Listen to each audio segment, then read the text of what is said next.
Hello, welcome back to my very little cake kitchen. I am Gladys, and over here I make simple, informative tutorials to help you navigate baking and decorating easily. Today we're not baking at all. We are doing something very simple. I have an unboxing to do. Okay, I ordered some stuff from Cake Craft. I almost have to look at you and tell you this is not sponsored. Okay, it's not sponsored.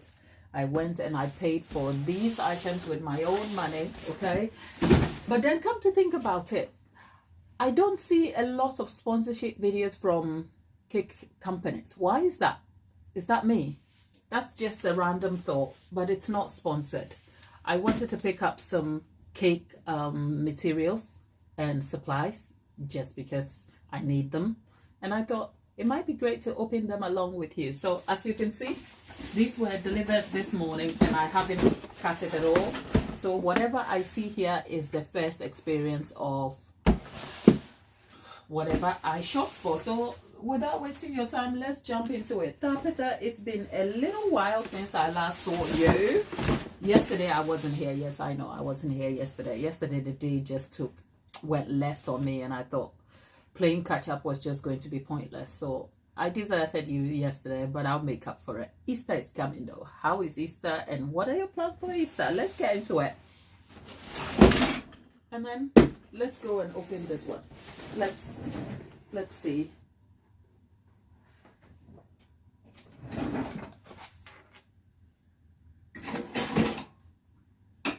Okay.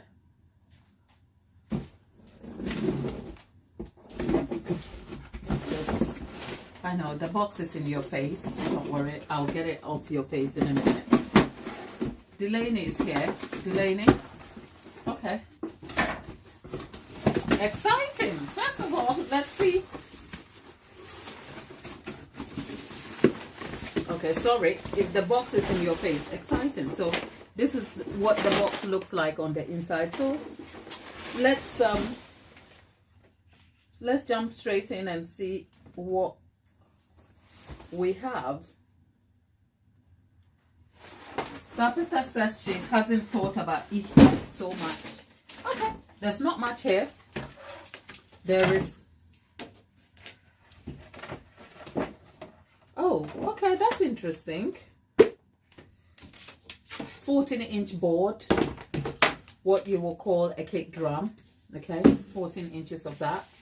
And I've also got 14 inches cake card. The only reason I picked this cake card, what are they used for? I'm going to tell you in a moment, and I'm going to tell you the difference between these and that.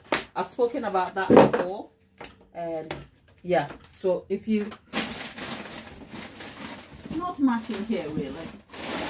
And then there's more cake drums, like this 12-inch cake drum, and then there is 10-inch cake drums. There is 8-inch MDF square ones, 8-inch I think.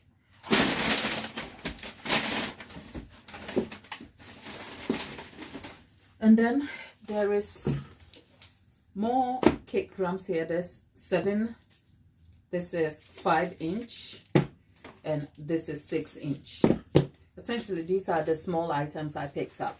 And so if you're a cake maker and you don't understand the use of these, you probably need to kind of gain some simple understanding of these materials before you even think to yourself you want to go make a cake, because these play an important role in the cake decorating process.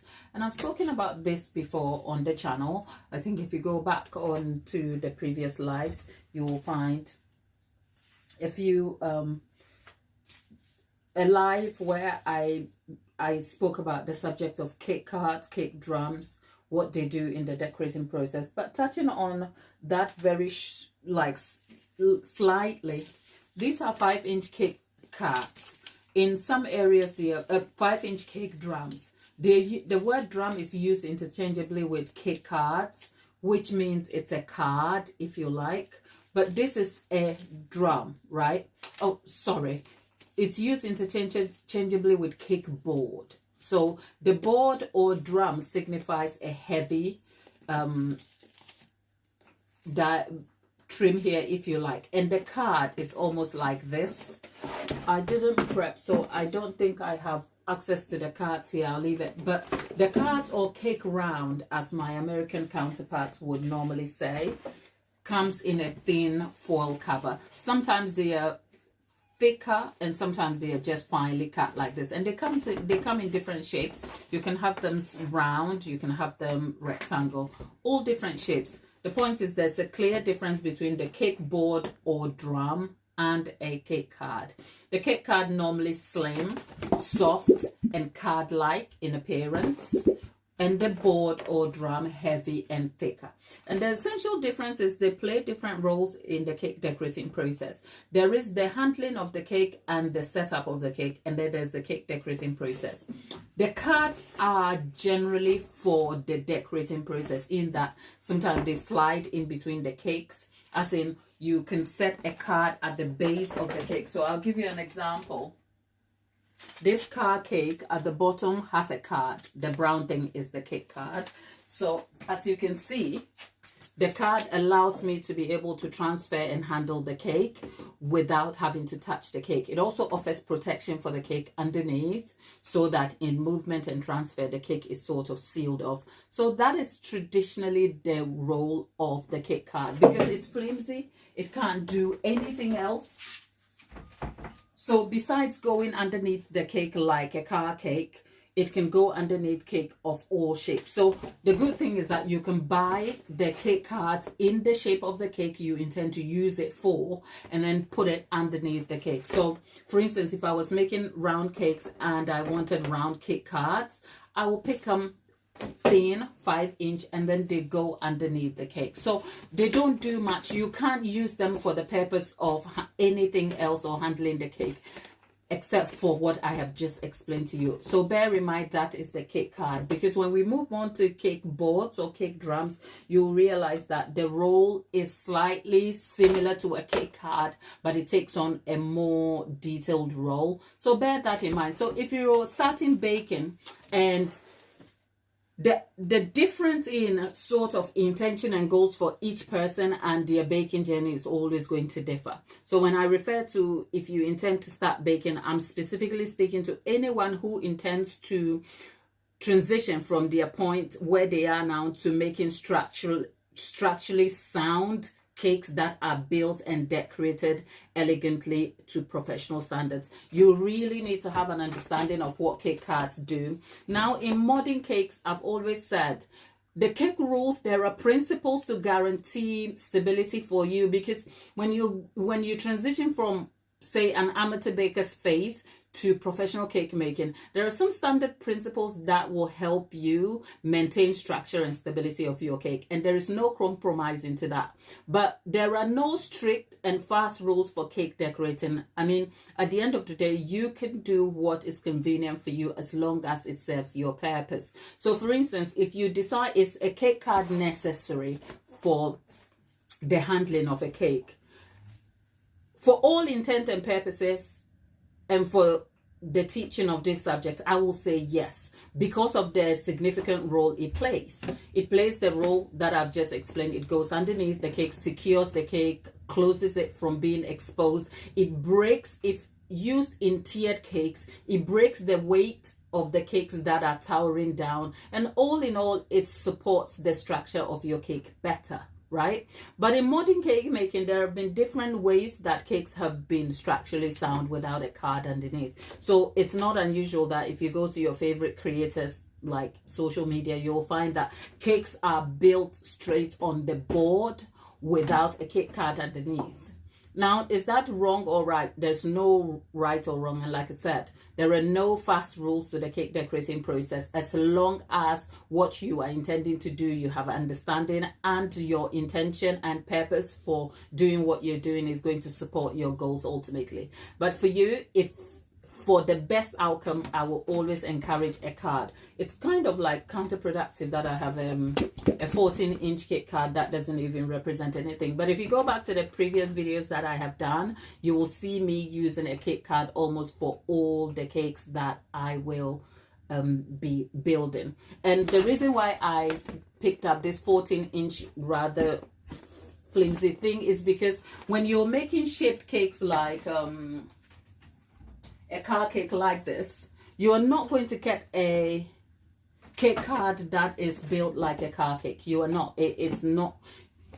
You will never get a base. So remember the part where I said the function of a cake card is to kind of like seal underneath the cake. If I was making a car cake and I wanted to be able to handle the cake, I will need a cake card, but there is no shaped car sized cake card for me to use for that function. So what I do then is I buy the silver foiled cake cards in larger forms so that I can cut them to size. So the simple reason I have 14-inch cake cards is because I anticipate in the near future I will be making more shaped cakes like cars and vans and different stuff, and I kind of felt like it would just make sense to pick some cards. Now if it's just crossed your mind, why don't I use an MDF board? It's because the intention for some of these shaped cakes and the near realistic items that I carve, I intend to make them completely beginner friendly. So whilst an MDF board is sturdier and will suit the purpose, again I have to have it professionally cut, or I have to kind of help myself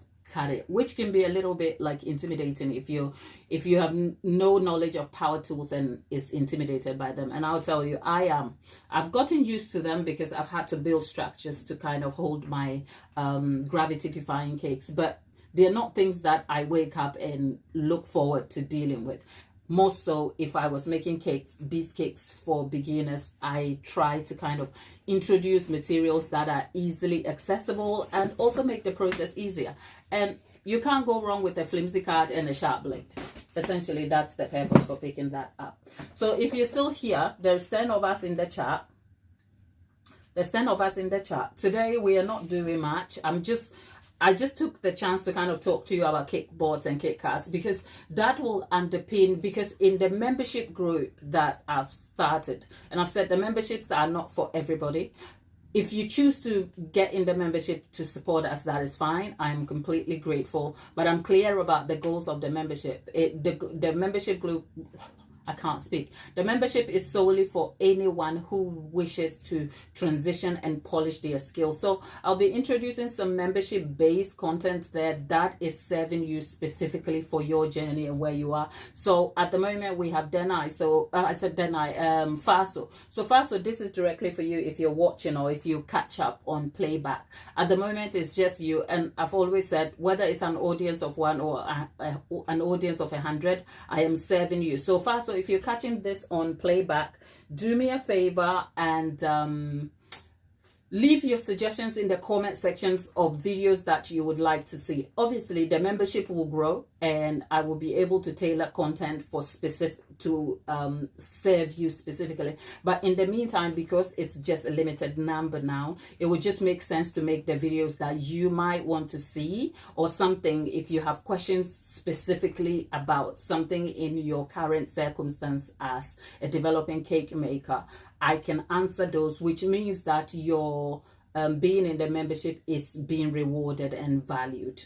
Do you get what I'm saying? So that is just a little notion for you. The membership is specifically for anyone to join if they want to, but the real intention is it is where I will make specific content. So if you have no interest in learning or digging into the in-depth details about cake, you might as well stay here for us.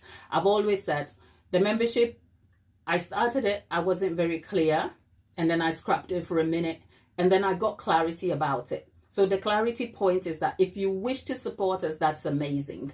But it is a class-based membership, which is that when you are in the membership, you're going to learn about cakes, the structure of the sort of boring stuff that doesn't make for great content. Because I also realized that the open content is more for value, but value in the form of the information you have, and also for your entertainment. And over there, whilst we keep the entertainment, it's also a class-based subject. So for instance, I'm thinking to myself, before I get to teaching you recipes, most of which you already have here, let's go back to the basics of cake decorating. So before you go and book a cake class or do anything else, understand the foundations of the cake decorating process. So this the subject that we are discussing now is almost like underpinning the intention to kind of create specific content where I literally break down the cake decorating process, from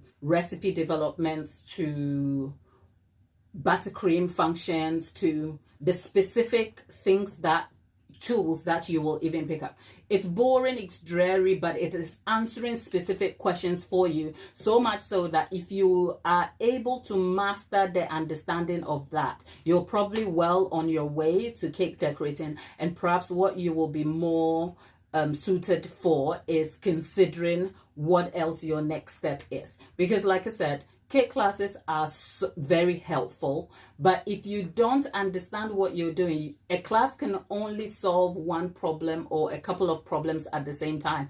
And no matter how many classes you take, the truth is you will build your skill over time. One class is going to inform you and empower you with skill, knowledge base that you have participated in, but it's not suddenly going to refine your performance. What it will do is that it will reframe maybe the fears you have, the problems you have, it will solve them. Because if you don't know about ganache and then you took a ganache class and you watched a class tutor take you from A to Z, you will feel confident, but it doesn't mean that suddenly you are a ganache pro. What it means is that you then will know what to do with ganache, and then you will come home and you will keep practicing. So our mantra over here is practice makes progress. And no matter where you are in your journey, practice is really key to developing and refining your skill, and thereby charging what it is worth. Because this week we've also been on the subject of pricing, and I also intend to do specific breakdowns, because whilst the subject of pricing is all like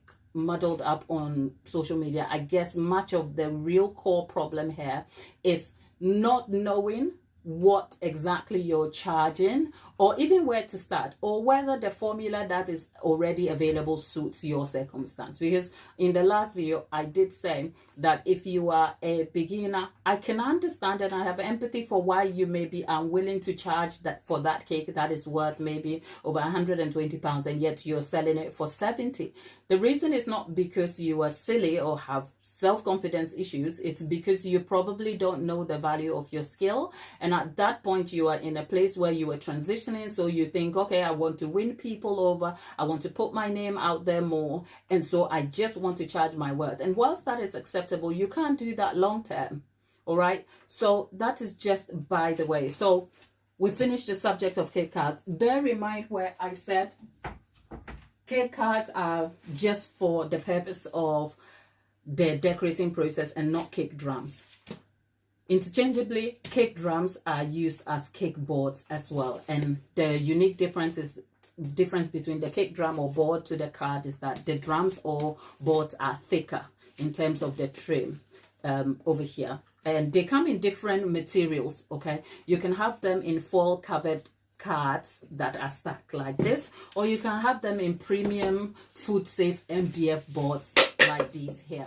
So drums, boards, same thing, but slightly in terms of their role mirror what we do with these, but they take on a more heavier role. So besides the fact that they also go underneath cakes, cake boards, cake drums can also be used like cake cards underneath cake.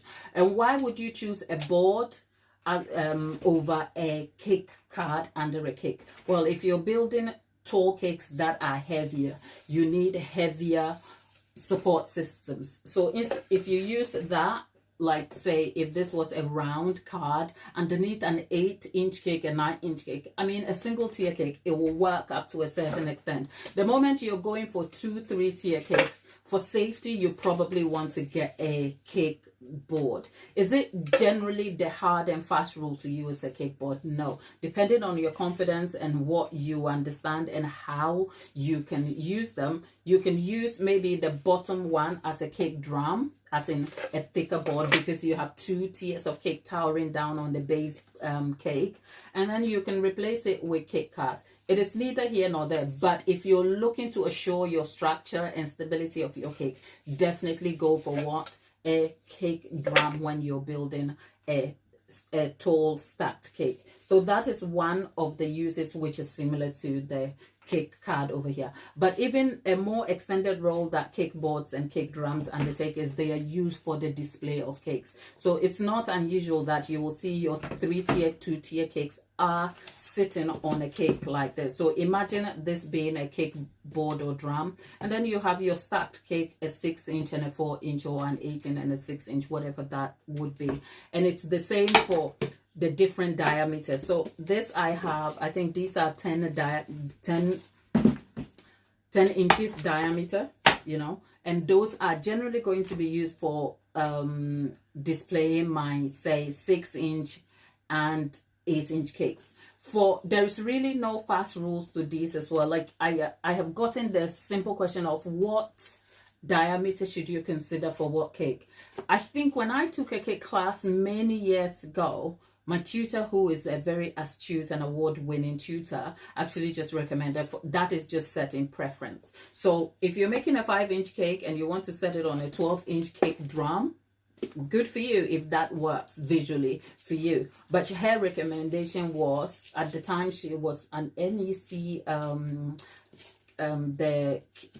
the cake award winner or something, and she said generally the judge's recommendation was like a 3 inches space between the cake and the board. So that is what her guidance was. Now, like I said, no fast rules here. You can do what suits you better and what works for you. So whilst we are on the subject of cake cards, cake boards, if you have any question, you can put it in the chat and I will answer that. Besides that, if you have any other cake related questions, I will take those and then we can answer them as we go along. So let's see, if you're here and you are enjoying what we're doing, a little bit of help you can give us is not to forget to like the video and consider subscribing. Hit the like button, subscribe, turn on your notification, all those things.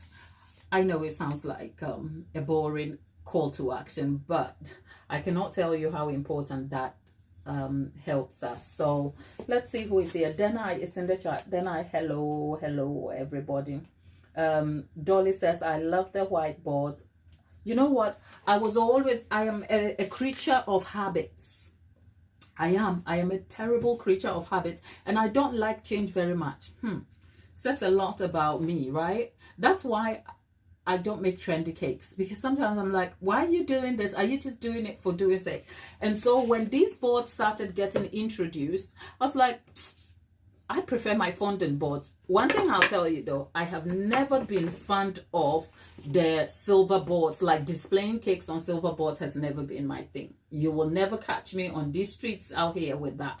It is garish, it's an eyesore. I just cannot do it. But I was always getting the board and then I'll cover it with fondant. And I just felt like the fondant with the ribbon at the base is like makes for a very polished cake. So I wasn't very keen on switching to the white, what do they call them, masonite or MDF boards. I wasn't very keen, more so because I think I just had a thing for the way this part looked, the way it is a bit jagged, if you like. I think I would have preferred it if it was cut clean, but I also know that that is probably not possible because of the way the board is formed, because this is sort of an MDF that is wrapped like a cake board, a wooden board that is treated and then wrapped white. So it took me a long time, but I think I will say I got fed up of running to the shop, especially sometimes 10 o'clock at night when I'm trying to make a cake, because if you don't know, some days I'm a little bit like, I drag things out and then in the middle of the night I have to cover a cake board. And then you think you have fondant and you go and check your fondant stock and then there isn't. And I have to get out. So I'm like, I'm tired of running to the shops for fondant. So I've made the switch. I have. You know, I did it for the convenience and I'm happy I did. Okay. And so there we are. But for those of you who have been ahead of the game, thank you. You guys have been amazing, because every time I see like a 3-tier cake displayed nicely, I go straight to the board. But you know what? Some of my favorite creators and online that I see in recent times in terms of cake decorating, they still use cake drums like this. And I'm like, okay, so I'm not that special. So there we are. Okay, there you go. If you have any questions about cake boards, cake drum, let me know. Let's get in the chat. How do we join the if you look at there's a question here. How do we join the membership? The membership, if you go to the channel homepage, you see the videos. It's, what does it say? I don't even know myself. Okay, let's have a look. Right, if you go to the channel homepage where, if you go to the channel homepage where the banner and the channel name, where you have the subjects of home, video, and shorts, at the top there's the subscribe button, there's communities, and in between subscribe and communities there's join. It's a star sign over there. So if you hit join, it will allow you straight into the membership. And the membership is $4.99 specifically. And the goal, whilst the goal there is to serve you in a class-based set, that $4.99, I think YouTube takes about 30% of that. So the amount is set so that it's affordable.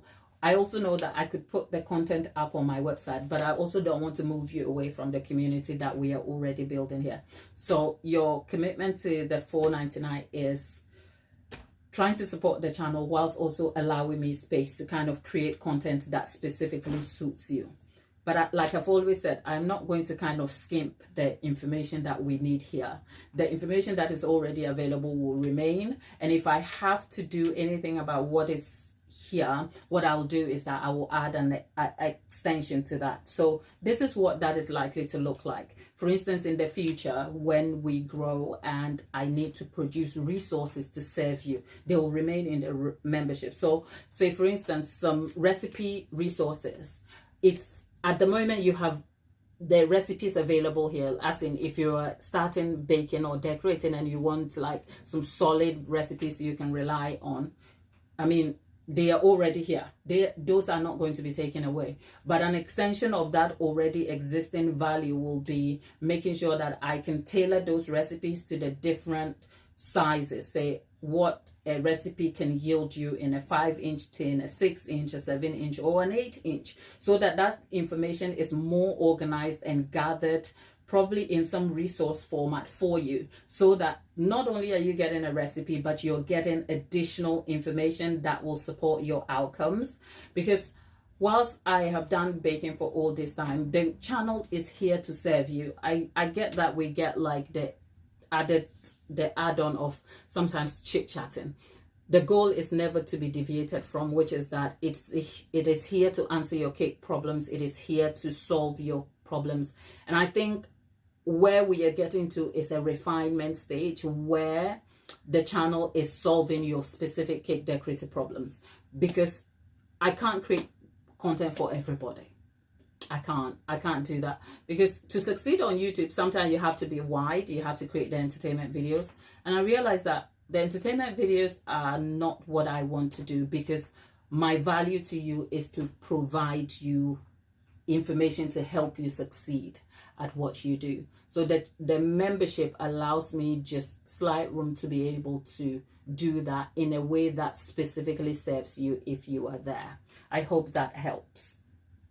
But then again, if you come back here and you ask me a question, a bit like what you did last time when you came back and you're like, I scaled the recipe and it was a gift. We figured it out, didn't we? Okay. So then again, make sure next time you don't go doing something with ChatGPT. I love ChatGPT. I wish ChatGPT will start being able to do the washing up, and then I can outsource the bits that I don't want to do, and then it can do my editing. And if ChatGPT could do that, you'll have me 5 days a week over here. I'll be here morning, we'll have a morning show, we'll have an evening show. Like, it will be lit over here. Unfortunately, ChatGPT will just give you an answer and ask you, oh, if you want, I can do this. Like, it's like, really? What I really want, you can't do for me. Okay? That's just by the way. Right. Tabitha says jollof rice. Okay, we might cook the jollof rice in the channel page, in the membership page. And that is because, not because jollof rice is special, but because I'm not a food channel. I'm not. So when you do that, when you put stuff that because then it becomes niche. I'm serving you you who is asking me. And I know we've spoken about the jollof, and the last time I cooked jollof and I posted a photo, I know it's all fun and games, but in the open space where we are right now, if I put jollof rice, I'm confusing YouTube algorithm. It's like, because then it will be like, the algorithm, like, she makes cakes. Why do we have jollof rice over here? So you want to kind of stick to the subject matter. So if you've looked at the channel and even the content, the vlog based content, they always came back to cakes. I never deviated from it. If I was making content, even a vlog style day, it was about how I was coping with my day, how distracted I was, because I have cake subjects that I need to focus on, and yet I'm distracted over here. So it always skated back to cake, because that is what YouTube identifies me as. And so the moment I start putting Ghanaian style seasoned chicken and jollof rice, that is if I want to maintain consistency of those subjects, because I want to show you how to make Ghanaian palm nut soup and all that stuff. But I've told you, the thing that's stopping me is I don't want to show you my pants. They're old and bad. Don't tell anybody, okay? Don't tell anybody. Okay? You know, the old pants, you know, I know you're all women in your houses and you'll understand what I'm saying. There are some pants that you keep in store specifically for like the special days. I don't have those pants, okay? And the old ones, like for once you can see, like if it's about cake, nothing is stopping me, but not for my jollof people. Like no, those crusty pants. So I've got to go buy new ones. I've got to go. Like the day you see that jollof, you should be looking at, you're like, oh, she went shopping. Oh yeah, I did. That's all. But I hope the jollof comes soon. I actually have to just get this jollof out of the way. Faso, do you want to see jollof? Denai, do you want to see jollof? We'll see. Vote for jollof, let's see, in the chat. Okay? And if you don't know what jollof is, please never mind. Okay? Our dear Dawn is not here today. If I never see you make it, I would be fine. I'm just giving you.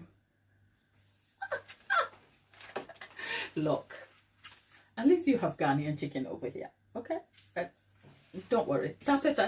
I think for you, I would probably fly off to Oregon. I will have to come all the way to Oregon to make you jollof and then sit and eat it with your mom. And I swear, after you've eaten jollof, you might question your existence without jollof and how unfair that is, okay? But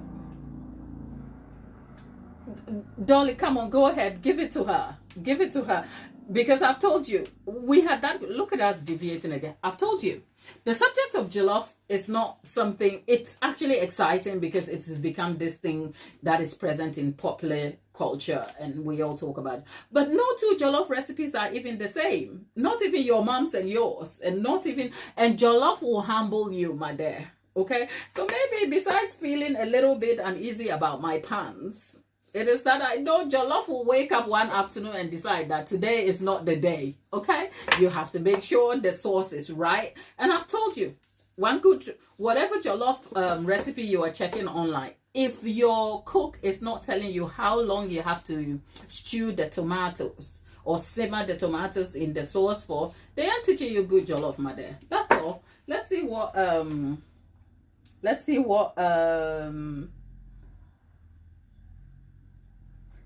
when she says Ghana check tapeta, she means fried rice, okay? That's what they call it, check. But Dolly, please clarify. Your use of the colloquialisms over there is going to confuse tapeta, okay? So tell tapeta, jollof is a specialty I have yet to try and cook. It feels like undertake. My dear, I wouldn't even blame you. Were you here when we were talking about the rice? Like the way people cook rice. I think between Africans and Asians, the Asians who eat rice, we're talking the Indians and Chinese. Like between Africans and Asians, my people, you people here, you've been left in the dust. Because what is this nonsense about rice cooker?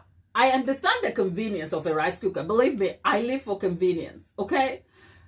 But if the only way you can cook rice is via a rice cooker, you are missing out on flavor and technique. And for you to get the right texture of rice, you need to learn how to cook rice without a microwave or a rice cooker. Don't shoot me for it. Because you know what? I grew up cooking rice on a hot... I mean, I have a, what do you call it? A hob. What do you call it? Hob or stove or whatever it's called, you know? Something that you can sort of manage the heat. So you can turn the heat down. So if I put rice, like when I see any chef, like, don't shoot me, I'm gonna close my eyes when I say this. When I see any chef say, oh, you need 1 cup of rice to 2 cups, I'm like, what? Throw that bowl away already. Cooking rice in Ghana, in my native Ghana, as a child growing up in a home that wasn't endowed with all these accoutrements and equipment, you were cooking rice on open coal fire, like we're talking charcoal, the black stuff that you burn, right? You can't control the heat. You can't do anything. You have this big old pot, aluminium pot that is handmade. That, like, this sounds like something from Stone Age, but I'm not exaggerating, okay? I've told you before, I didn't come from a home of means, okay? And cooking rice is a real skill. That's all. Dolly would know. So having to use that, having to learn rice that way, and then be able to even make jollof rice, it's like, I am still terrified about jollof rice, because jollof rice doesn't play ball every good. You have to understand your recipe. You change one small thing in the jollof rice you are used to making, you change one small thing tomorrow, and then you have jollof, some part of the rice is cooked, some part is, like, you have parboiled rice, and that ain't jollof rice. So Tabitha, Dolly, if you give Tabitha the recipe, what you should also do is add the technique. Talk her through every technique and break it down for her. It might just be what she needs, okay? Don't just give her a recipe and just move along. Don't do that. Let's see.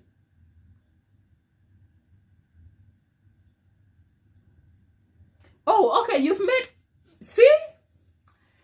You can see those who were brought up a little bit organized.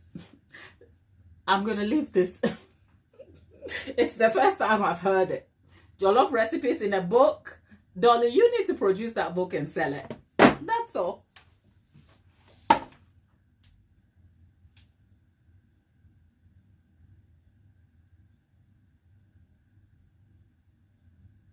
Cooking rice is, don't get scared. I think Dolly is ahead of this already. Dolly has gone and put the recipes in a PDF. Dolly, I cannot imagine. Like, who taught you how did you manage to measure those eyeball ingredients? Because you know, we people don't, like, how much salt do you need? Dolly, how much salt do you need in there, and how many grams of tomato? You've really thought about this. I'm laughing because we cook jollof from eyeballing everything, and yet it has to be perfect. So for you to have it in a recipe with all the listings and the numbers, like as in enumerating everything in there, is actually, like, it blows my mind. But it also shows how organized you are on the subject.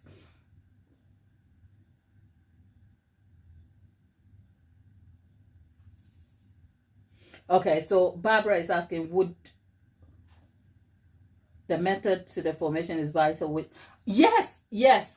Okay, so I'll take that question again. So would you say would to the is vital within? Yes, because the thing with jollof rice is, if you think about it, I can't find any West, because you know, foods are similar in different ways. And the thing with jollof is that it is very unique, but it's also not unique in that the origins of jollof, the modern day, say, Ghanaian and Nigerian jollof, which is, jollof is known within the West African region largely, but turns out it didn't originate from there.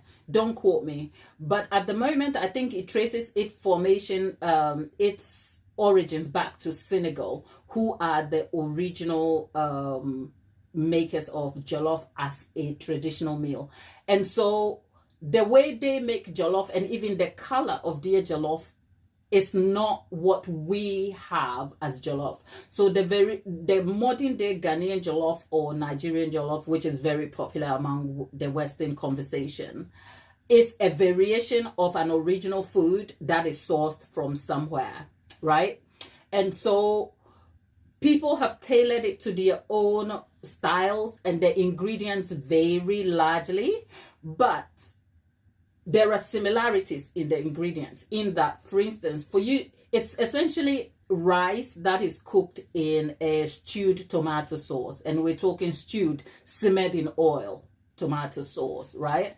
But if you think about the characteristics of tomato, that is, if you are not exactly differentiating the tomato types, we have very tart and tangy tomatoes. That is, if you're harvesting them fresh. And then you have sweet and nice tasting tomatoes. So you think, if anybody just told you tomato sauce and you've never heard about jollof, you think, where are you what are you doing with the tomato? Because the quality and taste of your tomato will essentially influence the outcome of your jollof. Because then if you don't know the difference, you're picking up tomatoes that will yield very tart and acidic, if you like. And then when you cook the rice, you don't have, like, you have tomato flavor in it, but it's not nice tasting as you would have.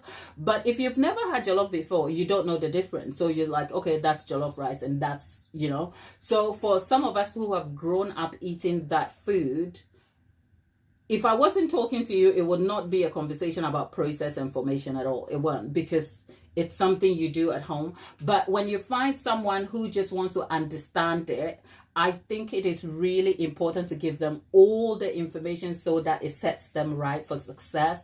For instance, even besides the type of tomato, who thought like talking about jollof will be like tomato based? But the point is, even the type of tomatoes that you get, the way you cook it is different. Like, you have to stew down the tomato for it to simmer. Oh, essentially the oil has to fry the tomato until all the moisture is drained from it, and then you can add additional ingredient from your mackerel sauce to corned beef, or maybe some seasoned beef stock, whatever. So there is different variations of it. So if you're seeking a recipe out, it is really, really important to understand what you're looking for. And if you don't have any reference point, whoever is giving you the information has to do you like justice by giving you the most useful information for your best results.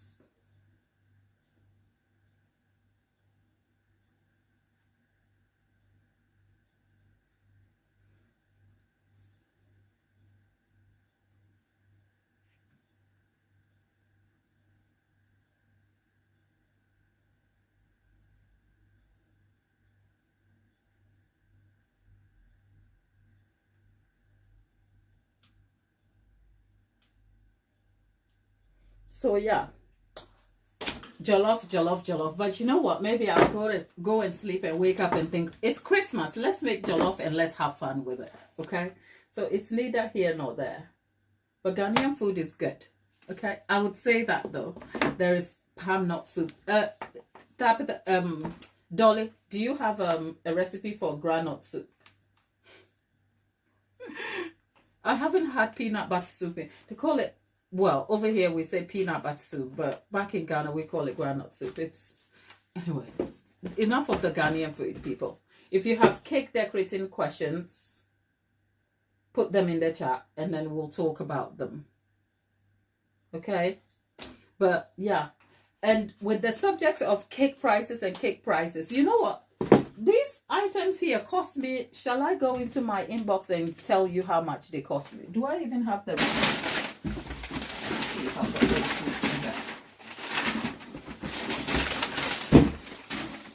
I threw that out. Okay, let's have a look. See where it is.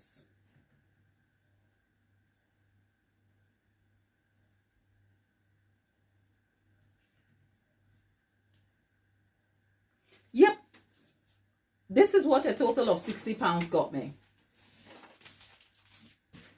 So for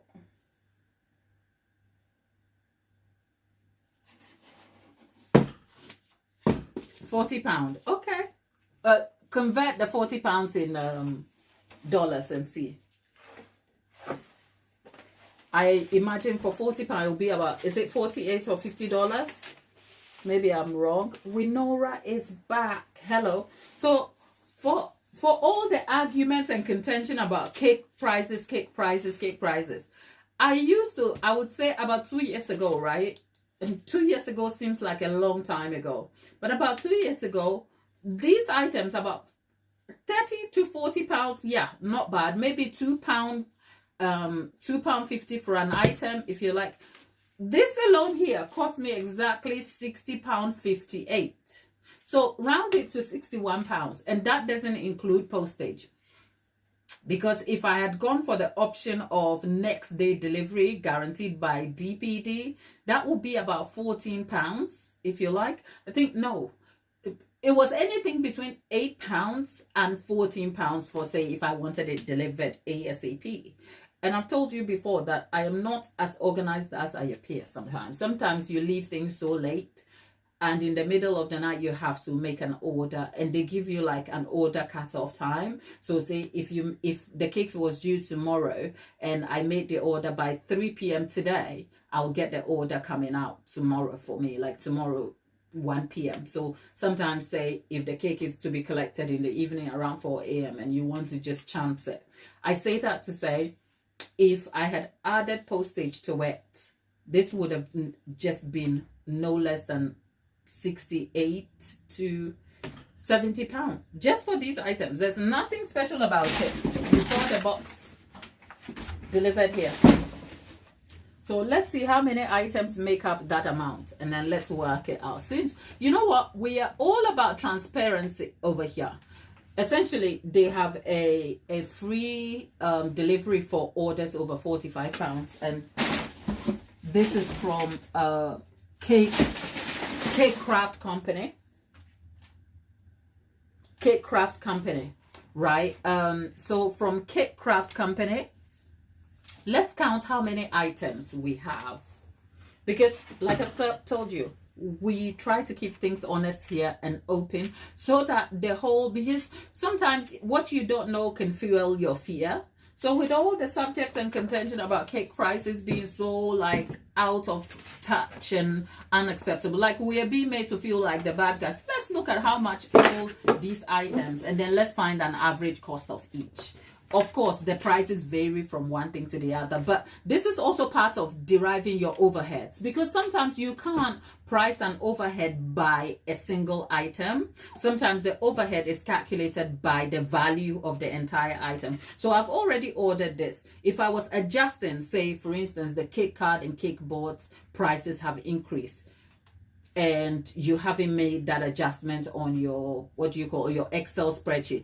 My point is, the cost of ingredients and everything is easy to calculate, but sometimes the cost of overheads and additional materials can feel a little bit like woo-woo sometimes. So let's work out an average cost. Of course, if we were pricing them individually, this will cost more than that item, but it is neither here nor there. So let's work it out. We have 3, 4, 5. Okay, so this is 5 items, so that's 10. That's 5 items, that is 15. That is 5 items, that is 20. So there are 20 items here. We have 1, 2, 3, 4, 5. That is 25 items, right? And then 28 items. So let's work out an average of 61 pounds. I'm just doing the maths in front of you. 61 pounds divided by 28 items. And for every single item here, the average price is about £2.10. Remember, the box is not added. So sometimes you can buy a board and box together for, say, £4, something if you like. So if the average price of this is £2.10, that's not what you are charging for overheads, right? That's not what you, because if you're just charging for who ordered it, how did it get here? And mind you, I being transparent, I told you I don't need this ASAP. So I ordered them as part of like planning for the future. So I went for the free delivery option because after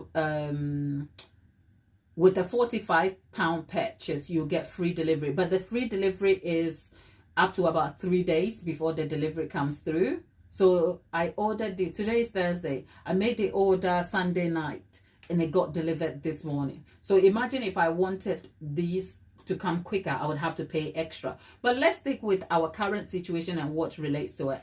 So we now know that an average price of each of these items, right, is £2.10. But when you're calculating overheads and materials, this is not just £2.10, because how much who ordered these items? How did they get here? And using them is going to go as part of the cake. So that is why pricing sometimes becomes a little bit complicated, because if you're just working out materials, well, yeah, this is £2.10. Your buttercream is £3.80. Your box is £2. You derive a number, and then your hours is, let's say, a minimum of 3 hours or 4 hours from start to finish.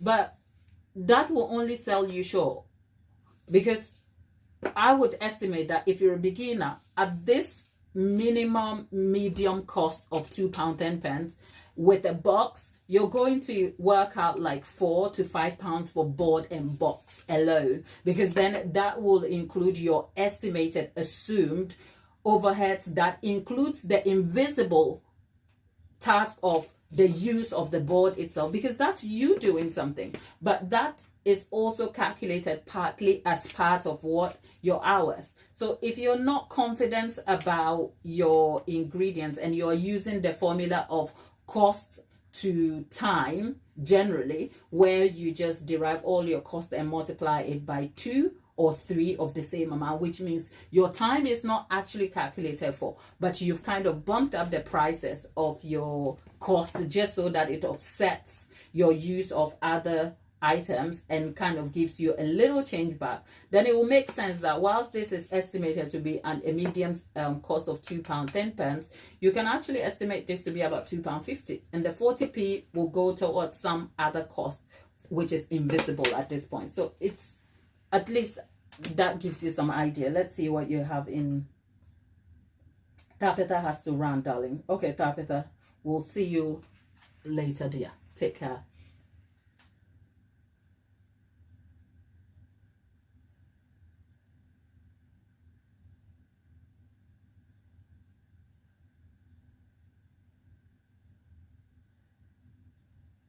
Oh, Winora says I've been below the par at the moment, but glad to see you feel better, my dear. We are so glad and lovely to have you back. We hope things look up and you feel yourself and you feel better. I saw a question here. Dana is making her sister's cake. I think, did I see? Okay, Dana says I'm making my sister's wedding cake for this weekend. Ooh.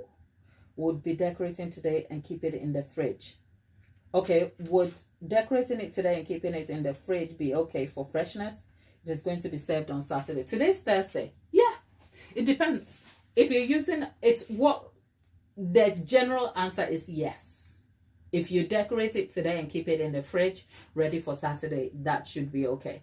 But you can go an extra mile to make sure that it is assured for best quality on Saturday. So whilst the simple answer is yes, the more nuanced answer is how you store it, okay, and how you preserve it ready for Saturday. I have always said cakes are not perishable, easily perishable items, depending on your context.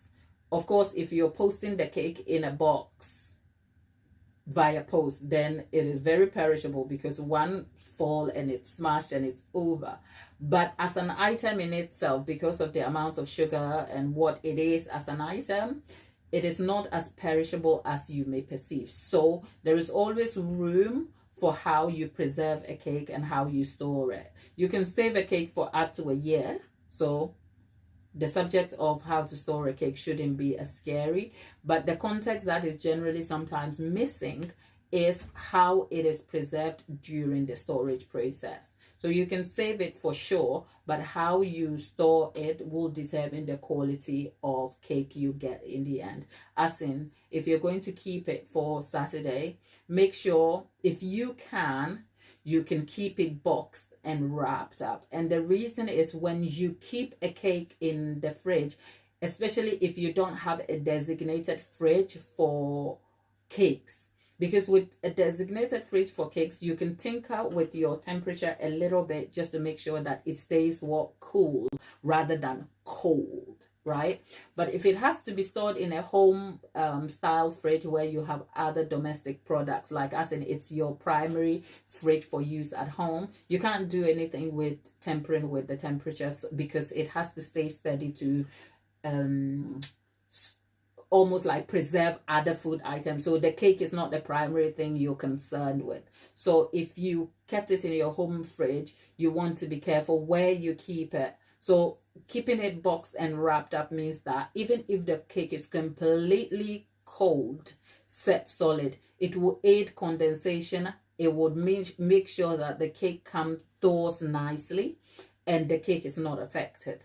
But if you keep just the cake by itself, you may risk the cracks in the cake, because the more the cake chills, the more it holds moisture in the fridge.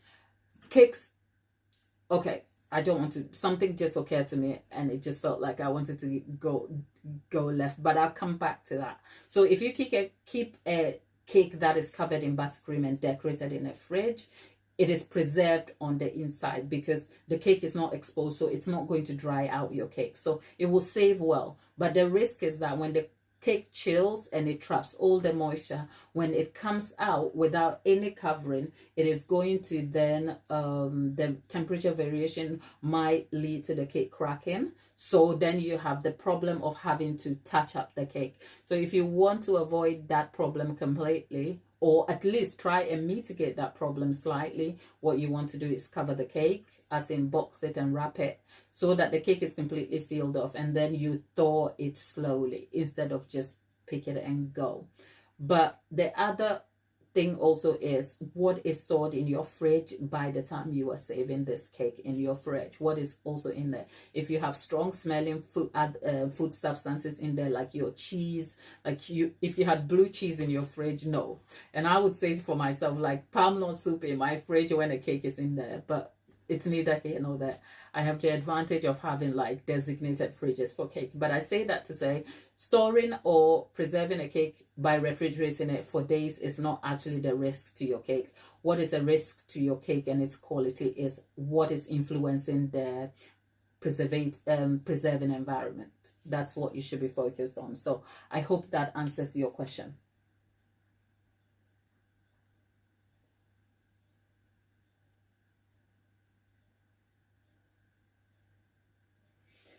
Oh, Winora is asking, will you be doing Easter eggs? I don't even know what I want to be doing for Easter, my people. I don't know.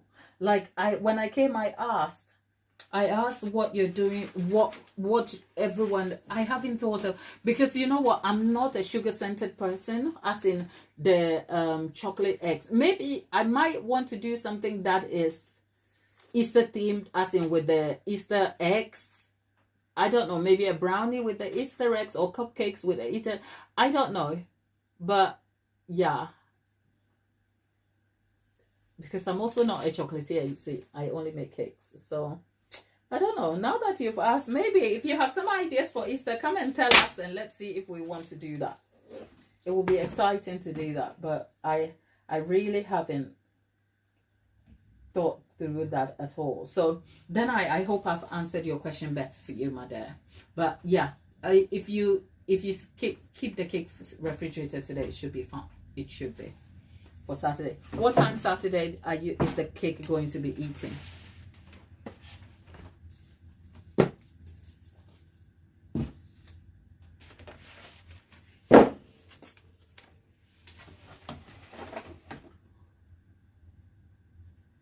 In the evening. Is it a tiered cake?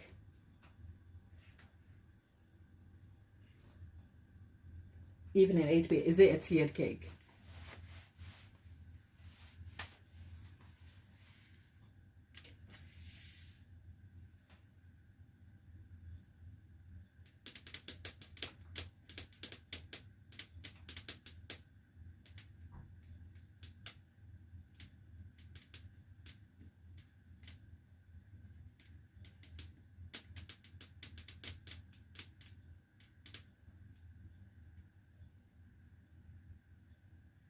you're not confident for it. That's understandable. That's fine. So it's a single cake. Okay, that's fine. Yeah, you can. I mean, first of all, it shouldn't take that much. Do you want to send me a photo of it? Just curious.